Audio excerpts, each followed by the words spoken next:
ઓલો શાળિયું પી ગયું તેણી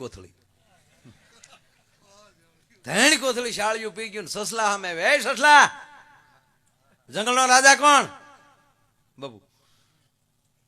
એટલે સસલું તો શું કે શાળિયાને કીધું બાપા તમે, બીજું શું એમ તો વાણિયા જેવું તમે બાપા તમે ને બરાબર છે.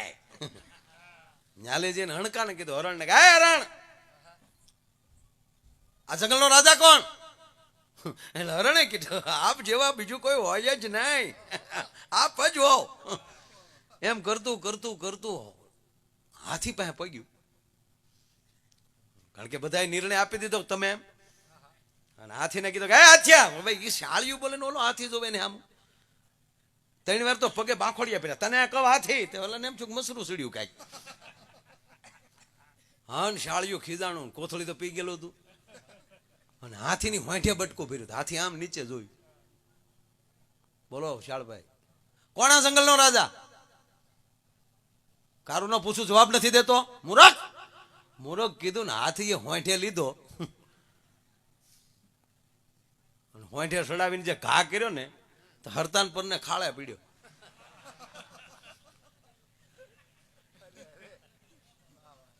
ફેરવીને નાખ્યો.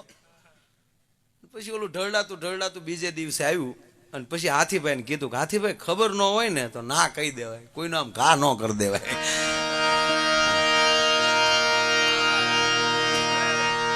મૂળ વાત એટલી કે સિંહ છે એ હાથીને મારે છે. તાકાત જરૂરી નથી, હિંમત જરૂરી છે, કાળજુ જરૂરી છે.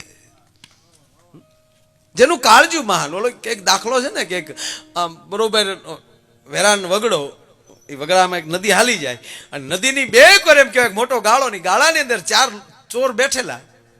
અને ત્યારે તો માણસ હાલીને વટે માર્ગે, કોઈ ગાડા લઈને નીકળે, કોઈ ઘોડા લઈને નીકળે, વાહન વ્યવસ્થા નહીં ત્યારે. અને એમાં કોઈ વટે માર્ગું નીકળે તો લૂંટી લે એવી વાટે 4 ચોર બેઠેલા. અને એમાં એક જણો ઘોડું લઈને નીકળ્યો, હોનાની શર્ટ, 8 આંગળમાં વીંટ્યું, ઘરેણાના પાર નહીં, શોખીન જુવાન. અને એવી રાંગમાં ઘોડી રમાડતો હાલ્યો આવે ને જોયું એટલે ઓલા ચારે એક નક્કી કર્યું કે આમાં કઈક કહો છે લ્યો. અને ઘોડી બરોબર આમ ઢાળ ચડે ને વેગ ધીમો પડે ચા આપણે પાડી દેવાની. પણ ઘટના એવી ઘટી બરોબર નદીના વેન પાસે આવે છે, ગોઠણ થી નીચું થોડું પાણી. એટલે અસવારને એવું થયું કે ઘોડીના પગ પાણીવાળા થાય, શોખીન માણા. અને પછી પાણીવાળા ડાબલા પાછા એમ કહેવાય કે ધૂળમાં જાય તો રજ એના પગે ચડે, પગે ચોટે, મારી ઘોડીના પગ બગડે. અને તાકાતવાળો માણસ એટલે મહેશભાઈ ઘોડીથી નીચે ઉતરી અને પાણીમાં આમ ઘોડીને તેડી ઊંચી કરીને સામે કાંઠે મૂકી દીધી. ઓલા ચારેય રાજીનામા આપ્યા કે આ તારો બાપ ઘોડા તેડે એને પડખે સડાય. પણ જો મૂંગો ઘોડી ઉપર ચડી જાય તો વાંધો નહીં. મોઢું ધોયું પાણીમાં, અને પાણી મોઢું ધોઈને પાઘડીનો આટો કાઢીને સોગે મોઢું લૂછ્યું અને પછી બોલ્યો બળ બહુ પણ હિંમત નહીં. બોલો કે હવે પાડી દેવાય આને. એટલે મેં ભાઈને કીધું કે હાથીનો શિકાર કરે છે એનું કારણ એ છે કે હાથીમાં જોર બહુ છે, કાળજુ નથી. અને હાવજમાં એક પંચની અંદર એક એનો પંજોજા મારે તો 1 ટનમાં જે તાકાત હોય ને 1 ટનની તાકાત એના એક પંજામાં હોય. બ્રુસલીમાં 45 ટનની તાકાત હતી બ્રુસલીના પંચમાં. હા બોલો બ્રુસલી થઈ ગયો ને, ઉડતી માખી હોય ની ફટદીને પાંખું પકડી લેતું.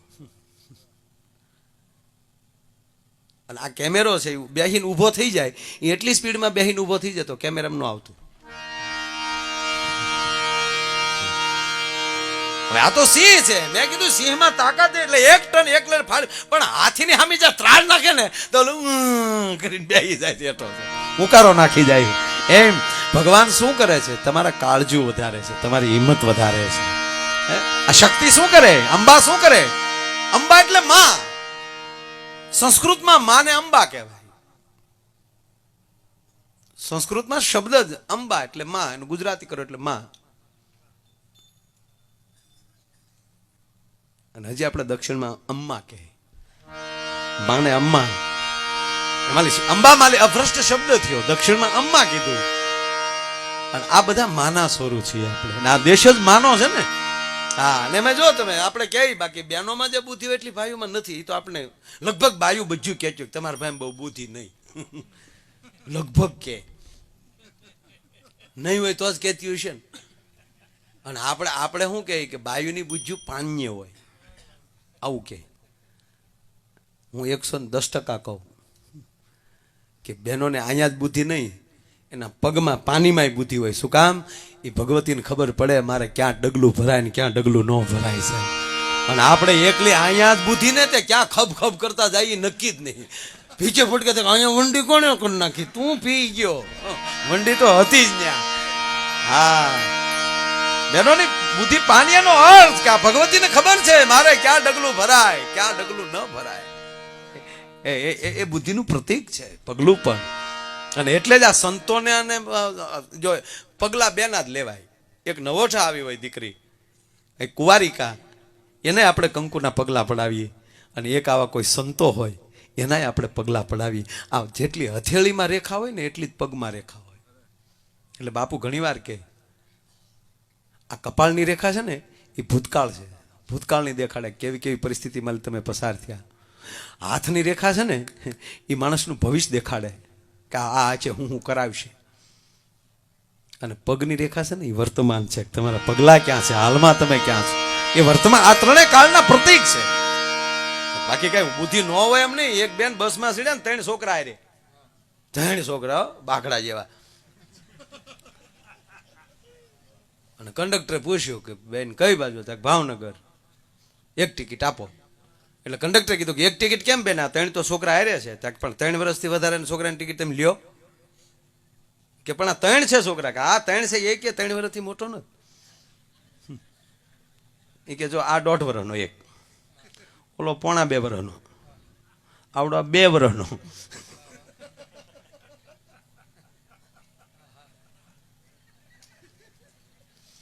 એક 1.5 વર્ષનો, એક 1.25 વર્ષનો અને એક 2 વર્ષનો.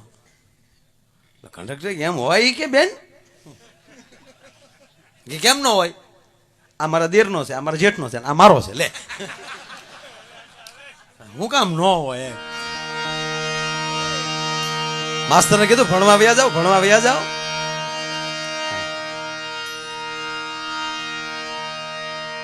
અને બાળકની અંદર જ ભગવાન કીધો. પાછો સાંભળો, જો કૃષ્ણને આખે આખો આપણે સમજી નહીં ગયા ને એટલે કૃષ્ણના સંપ્રદાય જાજા થયા. કારણ કે કોઈ કવિ એવો ન નીકળ્યો કે આખો કૃષ્ણને લખી શકે. વ્યાસ પણ નહીં સાહેબ. વ્યાસે ભાગવતમાં લખ્યો, ભાગવત વાળો નોખો લખ્યો. મહાભારત પણ ભાગવતે લખ્યું તો એમાંય પણ એ યોગેશ્વર નોખો લખ્યો. જેટલા જેટલા કૃષ્ણના નામના જેમ જેમ ઓળખાણ થતી ગઈ એમ ગ્રંથ બનાવતા ગયા, એટલા સંપ્રદાય નોખા થયા. રામાયણમાં ભગવાન રામને તમારે જોયો તો એક રામાયણ તમે વાંચી લ્યો, આખે આખા રામ તમને સમજાઈ જાય. કૃષ્ણને સમજવા માટે તમારે 8 ગ્રંથ વાંચો ને ત્યારે કૃષ્ણ સમજાવવા મળે.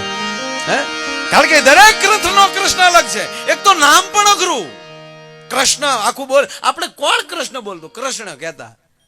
એક તો બોલવામાં અઘરો, એનું નામ અઘરું. રામ છે એ સરળ છે, રામ. પછી રામના મંદિરે જાઓ તો કઈ આમ થોડીક મર્યાદા રાખવી પડે, કારણ કે આખા પરિવાર આરે ઉભો હોય. રામ હોય, માં જાનકી હોય, લક્ષ્મણ હોય, અને એથી પાછા હનુમાને બેઠા હોય. એટલે આપણે હાવ કંટ્રોલમાં જ રહેવું પડે. કૃષ્ણના મંદિરે બહુ નહીં એવું, એકલો ઉભો હોય. દ્વારકા તમે જાઓ ને તો એકલો જ, હાવ એને ખંભે હાથ દઈને કહીએ કે કાં કેમ થયો આમો કે ટેટડા ભાવો. હા, હમણાં હું દ્વારકા ગયો ને ત્યારે મેં પૂછ્યું કામ બને કે બાઈઓ જે રેહાન બેઠી હોય કે મેળે સીડ્યું નથી ખાઈ. ભગવાન કૃષ્ણનું નામ પણ અઘરું છે, એના કામે અઘરા. જો જન્મે જેલમાં, કામ મુક્તિ દેવાના કરે. કુરુક્ષેત્ર ના મેદાન થી લઈને વ્રજ સુધી તમે વ્યા જાઓ, વાતમાં જાઓ. એ વ્રજમાં વાહળી પણ વગાડી શકે અને કુરુક્ષેત્રની અંદર શંખ પણ ફૂંકી શકે, હાથમાં લાકડી પણ લઈ શકે અને સુદર્શન ચક્ર પણ લઈ શકે. ગોપીઓના વસ્ત્ર ચોરી પણ શકે અને પાછો દ્રૌપદીના વસ્ત્ર પૂરી પણ શકે. અને રણસંગ્રામમાં ભાગતા અર્જુનને અટકાવી પણ શકે અને પાછો પોતે પણ મુઠ્ઠીઓ વાળીને રણછોડ બની પણ શકે. આને કેમ સમજવો કહો તમે? હે, કૃષ્ણ એમ કહે છે કે અજડાઈ મૂકી ગયો. આ શું કહેવા માંગે? અજડતા મૂકી ગયો. જ્યાં જેવું હોય એવું જીવન જીવન નીકળી જાવ. અમે આમ જ કરીએ. નહીં નહીં નહીં, કૃષ્ણે કીધું કે મેં પોદળા ઉપાડ્યા અને હું સુદર્શન ચક્ર વેતું કરું તો આ કૌરવની સભામાં એક પણ બચતો ન રહે. પણ હું કરતા નથી, બીજા પાસે કામ કરાવું છું. હું બીજાને ઊભો કરું છું, બીજાને મિત્ર બનાવું છું. અને ગીતાજી વાંચ્યા પછી એવું થાય કે તમારા છોકરાને તમારે ઠપકો દેવો હોય ને તો બાપ બનીને નહીં, મિત્ર બનીને ઠપકો દેશો તો સ્વીકારશે. બાપ બનીને સ્વીકારશે તો હામો વળ ખાય. હા, એના મિત્ર બનો. એટલે જ્યારે જ્યારે અર્જુનને કંઈક બોધ દેવાની વાત આવી ત્યારે ભગવાન કૃષ્ણ મોટામાં શબ્દ કાઢ્યો, હે સખા, હે મિત્ર, હું તને કહું છું.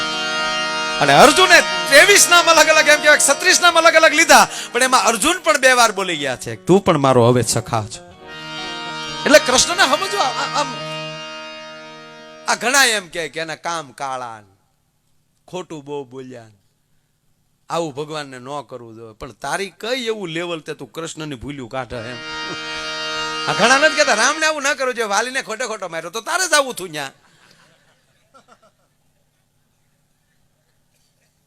એને હું કામ કર્યું એ તો સમજતું.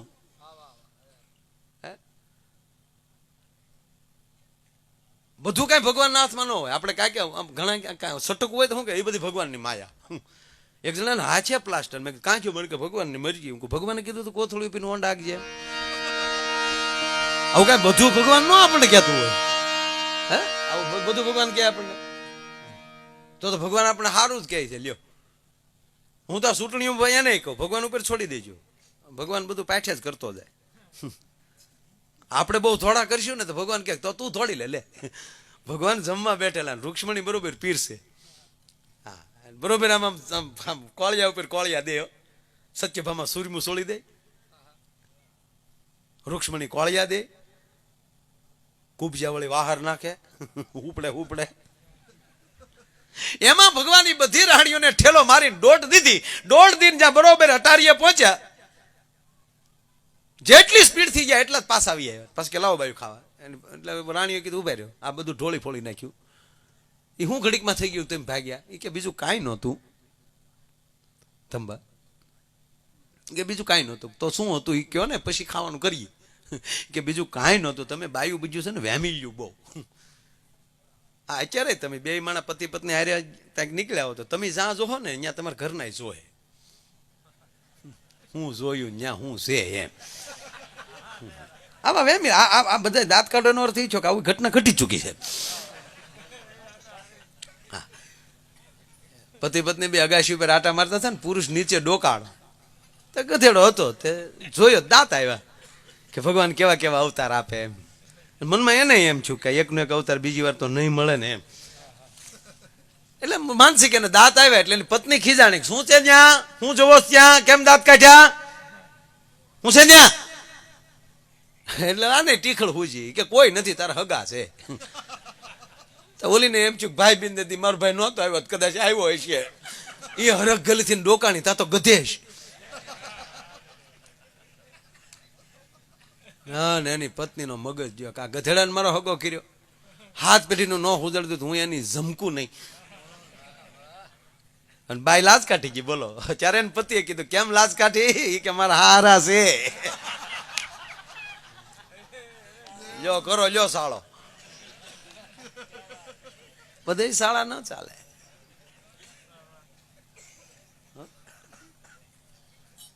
બે છોકરા વાતો કરતા હતા, એટલે છોકરાએ કીધું એ કે અમારા કાકા છે ને કે હા, એની પાસે જો સાયકલથી માંડીને પ્લેન સુધી, એરોપ્લેન સુધી, અને બકરીથી માંડીને હાથી સુધી. ઓહો, આને કવડું ફાર્મ હશે ને કવડો માણા હશે. એટલે કીધું પણ તારા કાકા ધંધો શું કરે? તા કે રમકડાની લારી છે. મરો મરો મરો, આપણને એમ થાય હું એ જમાવટ કરી ગયો છે. એટલે મૂળ વાત શબ્દ મારે જવું છે કે બાપુએ ભજનો એવા ભગવાન કૃષ્ણને યાદ કર્યો. એટલે માણસો 98 શબ્દ મૂળ વાત એ આપણા બાપનો છે. આપણું અઢાણું ક્યાં છે? આપણો આવરો જાવરો ક્યાં છે? આપણે રોજ કોને મળીએ છીએ? અરે છોડો, અમુક વ્યક્તિને હારે તમે બેહી જાવ ને તો એ આપણને ગતિ મળે 100%. આ સંતો ભજન કરે છે તો આપણે બધાને કઈ માળા લઈને બેહવાની જરૂર નથી. અને અમુક વસ્તુ જેના હાથમાં હારી લાગતી લાગે જ તે ભાઈ. હા, એ દાઢી મૂછના ધણી હતી હારે તલવારું બાંધતા, એ ક્યારે હારી લાગતી? સમય હતો, જરૂરી હતું. અત્યારે તમારા ખીચામાં પેન હશે તો વધારે સારા લાગશે. કડીમાં સરી કરતા તમારા પેન હશે વધારે તમે રૂડા લાગશો. અને એ જરૂરી છે ને 21મી સદી. અત્યારે ધીરે ધીરે માણસ ક્યાં પહોંચ્યો છે. અને આપણી પાસે જે શક્તિ છે એટલી કોઈ પાસે નથી, પણ આપણે ઉપયોગ બીજે કરી નાખીએ છીએ. આપણી શક્તિ, કેટલી ઉર્જા આપણી પાસે છે તમે કલ્પના કરો. કોઈનો તુકારો ખાવાની આપણી પાસે તાકાત ન હોય તો કેટલી ઉર્જા હોય. એ જ ઉર્જાને આપણા ધંધે ચડાવી ગયું. આ સૂર્ય ઉગે છે ને હાથમે છે ત્યાં સુધી મહેશભાઈ એકલો અગ્નિ જ વરહે છે, પણ કોઈનું કપડું દાઝતું નથી. પણ એક તમે બિલોરી કાચ લઈ લ્યો અને 2 બાય 2.5 ઇંચના એટલા જ કિરણોને કેન્દ્રિત કરીને તમે ટીલડી પાડશો તો ત્યાં એ આગ પેદા થઈ જાય. એટલા જ કિરણો એક થાય તો સામે આગ થઈ જાય. તો 5 ફૂટના કિરણો એક કરે તો શું થાય? અને એની ઉપર ત્યાં વિદ્યુત પેદા કર્યું માણસોએ. તો આપણી બુદ્ધિ આડીવળી વિખરાઈ ગયેલી રહી છે ને એટલે આપણે પ્રગતિમાં વાંધો પડે. બાકી જે બનવું છે એમાં તમારી બુદ્ધિ લગાડી ગયો અને હોહરવા ન નીકળી જાવ સાહેબ તો હું ગાવાનું બંધ કરી દઉં. માણસ શું કામ ને બને? હે, હમણાં તો ચૂંટણી હાલે, એક ભાઈનું સાયકલ નિશાન, એ ટોળું નીકળે, વોટ ફોર સાયકલ, યાદ રાખો સાયકલ. એમાં એક ડોશીમાં ફળિયામાં દરણું કરતા હતા. ન્યાજીને કીધું, એ મારી સાયકલ નું ધ્યાન રાખજો. તો એ તાળું મારતો હતા. એને એમ કે અમારે ફળિયા મૂકવા આવ્યો. ચૂંટણી અને અહીંયા ભાજપ કોંગ્રેસ બધું છે. હા, ધંબા. હા, એક ધારાસભ્ય છૂટે ને ગાંધીનગર ગયા ને ધારાસભ્ય, તો ત્યાં કોકે પૂછ્યું કે ઇંગ્લિશ ફાવે? ઓલો કે સારું હોય તો દેશી ફાવે. ઓલા ભાષાનું પૂછતા હતા ને આ ઓલું સમજતા. બોલ. અને એમાં મુખ્યમંત્રી આનંદીબેન છે, હમણાં આવ્યા હતા ને તળાજા. હા, અને એને નામ આપ્યું ગતિશીલ ગુજરાત. સારી વાત. અને હકીકત હમણાં માજ્યું 5 વર્ષ તો ગતિશીલ ગુજરાત બનવાનું જ છે. અને એવું ગતિશીલ દિગુબા બનવાનું કે હાજે રીંગણી સોંપી આવો, સવારે સીધા રીંગણા જ ઉતારવા થવાનું. કારણ કે આ કેટલા આ દૂધિયાનું દવા તો એવી આવી જ ગઈ છે. એટલે દૂધિયા હોય તમે એને પાણીમાં બોળી, દવા નાખીને પાણીમાં બોલીને આમ મૂકી ગયો એટલે સવારે પીળ્યું ઉવડું થાય. આવી જ દવા. આપણે કઈ છોકરા હાવ પિસ્તોલિયા છે, પણ આવું કાંઈ ખાય ન. એને થોડા વાડ્યું ઠેકીને શીફડા ખાધા. હે, આપણે જે પાટડામાં જે જઈને જે હમણાં શીફડા એ મોકો આ છોકરાને મળવાનો. આ છોકરા હું પાથરા સોરીને માંડવી ખાઈ શકે? આનું કામ છે? હે,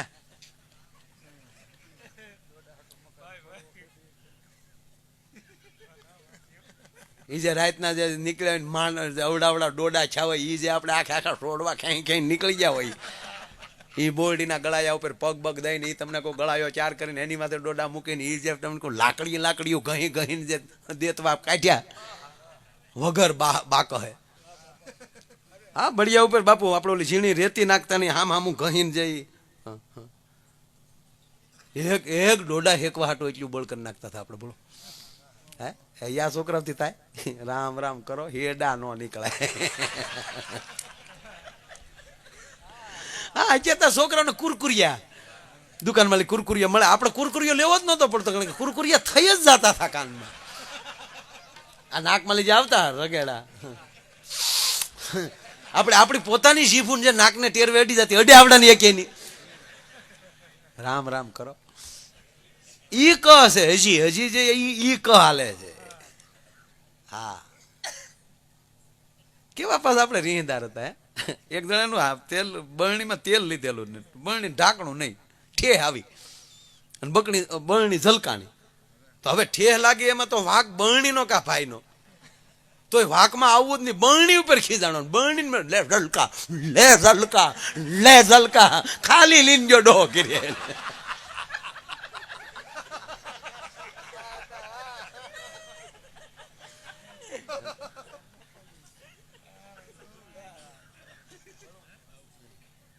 મૂળ વાત કે જે ઓલરેડી જે આપણી પાસે ઉર્જા છે, જે આપણી પાસે શક્તિ જે છે એ ખરા અર્થમાં લાગવી જોઈએ. અને ત્રીજી વાત કે આ આત્મા જે જગ્યાએ આવ્યો છે ન્યાયને પાછું જવું જ છે, એને તમે રોકી જ નહીં શકો. જે કોઈને જે બનવાનું છે એ બાજુ એનો આત્મા એને ખેંચી જ જશે, ભલે પછી ગમે ત્યાં જન્મે. મહેશભાઈ ચારણના ઘરે જન્મ્યા પણ શિક્ષણ જગતના માણસ હતા, ખેંચાઈ ગયા એ બાજુ. રમજુ બાપુ જન્મા સાંગાણા દરબારને ખોરડે, ભૂવો થયા પછી પણ, નકર તો ભૂવા હતા, એને હિમાલય અંબાના ભક્ત થઈ અને એ આ ભગવા બાજુનું જ એમ કહેવાય કે એનું લક્ષ્ય હતું, આત્માને ખેંચી ગયો ત્યાં. બાપુ કહે ને કે કા તમારા ગુરુને છોડી ગયો અને કા ગુરુ ઉપર છોડી ગયો, બે કોઈ ન રાખો. હવે આ તમારે સામે હું જાય આ ગામમાં મેં ટ્રેક્ટર રાખેલા છે બાપુ, ખડા કાઢવા ઘઉં કાઢવા આવતો. રમજુ બાપુ ત્યારે મંડળના પ્રમુખ, બાપા સીતારામ મંડળ લે થઈ, અમે કોટલા ભેગા થાય, બગડાણા ભેગા થાય. બગડાણા તો હું પાછો કાંઈ એ કેટલી વાર હું હાલીને ગયો, મારું મન જાણે. 5 વાગે દફતર નાખ્યું ખાટલા ઉપર ઘા, હા તમને કોઈ ન્યાલી વાળ્યું મુઠ્યું એટલે 7 વાગીને આરતીનો ટકોરો પૂરો થાય ને હરિહર પહેલી પંગતમાં બંદા બેઠા હોય.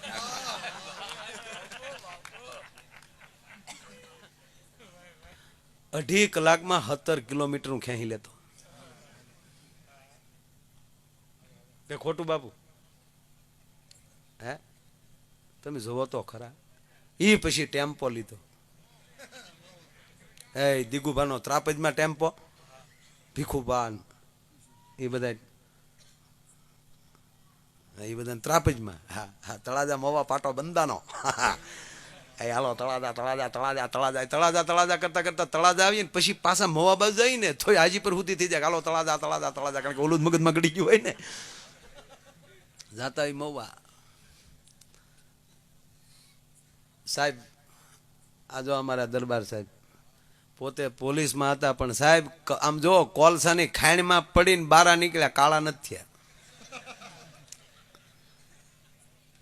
પછી ટેમ્પામાં લઈ હું પ્રોગ્રામમાં આવ્યો ને એ તમને કોઈ પ્રોગ્રામ હોય ત્યાં છેલ્લે સંતોને હારે બેઠા હોય, હર હર ભોલેનાથ. એક તો દરબાર એમાં પોલીસમાં. હવે ઈ કલ્પના કરો સાહેબ, એને પોલીસ પણ ઓઈડ્યું નહોતું ઠેઠું થી. હું ઓળખું, હમણાં ગોર કરવા આવ્યા, એ સાધુ પ્રેમી માણસ, 5 સાધુ હોય એની પાસે બેઠા હોય પોતે. અમારો લક્ષ્મણ ભમર, હા એનું નામે અમે ભોળાનાથ જ પાડી દીધું સાહેબ, એ ભોળાનાથ. હા કોક ક્યાંક ફરિયાદ કરી, ભાઈ કરો માને ફરિયાદી જવા ગયો ને ભાઈ તમારા હાટો હું ઓલાને પગે લાગી ગયો એમ કે લે. આ નરું સત્ય છે, આ બેઠાને કોઈને વખાણ નથી કરતા. મૂળ વાત એ છે કે જે વિષયનો જે આત્મા હશે એ જ કામ કરશે, અને ગમે ખોળિયામાં ગમે ડ્રેસમાં પહેરાવી ગયો ને. ઓલો બ્રાહ્મણનો છોકરો રામવાળા નાટક ભજવતા હતા, બ્રાહ્મણનો છોકરો રામવાળો બન્યો અને ડોહા પટેલને પકડ્યો. નાટકમાં આવે ને, હે ડોહા પટેલ, આ 2 થાંભલી વચ્ચે તને ન મારું તો હું કુંભારના બ્રાહ્મણના પેટનો નહીં. કારણ કે ઓલો બ્રાહ્મણ પોતે જ બ્રાહ્મણ હતા ને, રામવાળો જે બન્યા થાય. સાચું બોલાઈ ગયું, એમ આત્મા સાચું બોલશે. ભલે કોઈ આપણે આ બાજુ તો ઘણું હવે હાવ વ્યસનમાલી માણસ ને યુવાનો ખૂબ ભણ્યા છે અને બધાય નોકરી ઉપર લાગ્યા છે, પણ માની લ્યો કે કોઈને પીવાનું ખૂબ હોય, ખૂબ પીતા હોય, તો એણે કોઈ દી એવો વિચાર કર્યો કે મારી દીકરીનો સંબંધ કરવો, જે જમાઈ ગોતું ને એ મારી કરતા 10 ગણું પીતો હોવો જોઈએ, એ બેઠા પાર્ટી કરેલા, આવું કોઈ દી વિચાર આવ્યો? કારણ કે આત્મા નહીં સ્વીકારે. અને ત્રીજી વાત, તમે જે કાર્ય કરશો ને કાર્ય પૂરું થાય અને તમે પાછા ફરો ત્યારે અંદર આત્મા કહી દે બહુ મજા આવી, અને કાંઈ એમ કે આ મારે નહોતું કરવું, આ મારે ન કરવું જોઈએ, આ મારે ન કરવું જોઈએ. છેલ્લી વાત એટલી કે આપણા આત્માને આપણે જે કાંઈ કાર્યક્રમ કરશું ને એ કોઈ દી ફેલ નહીં જાય, હારો જ જશે. કારણ કે આત્મા ખોટો નિર્ણય આપે નહીં ભલા. અને એટલે આ કૃષ્ણ છે એ પરમાત્મા છે. જે જે કોઈ મહાન થયા છે એને પરમાત્મા એટલે પરમાત્મા. આત્મા બધાય હોય પણ આ જે પરમાત્માઓ છે, કંઈક જુદા આત્માઓ છે, એ જગતમાં આવે છે તો ક્યાંક નવું કાર્ય કરીને જાય.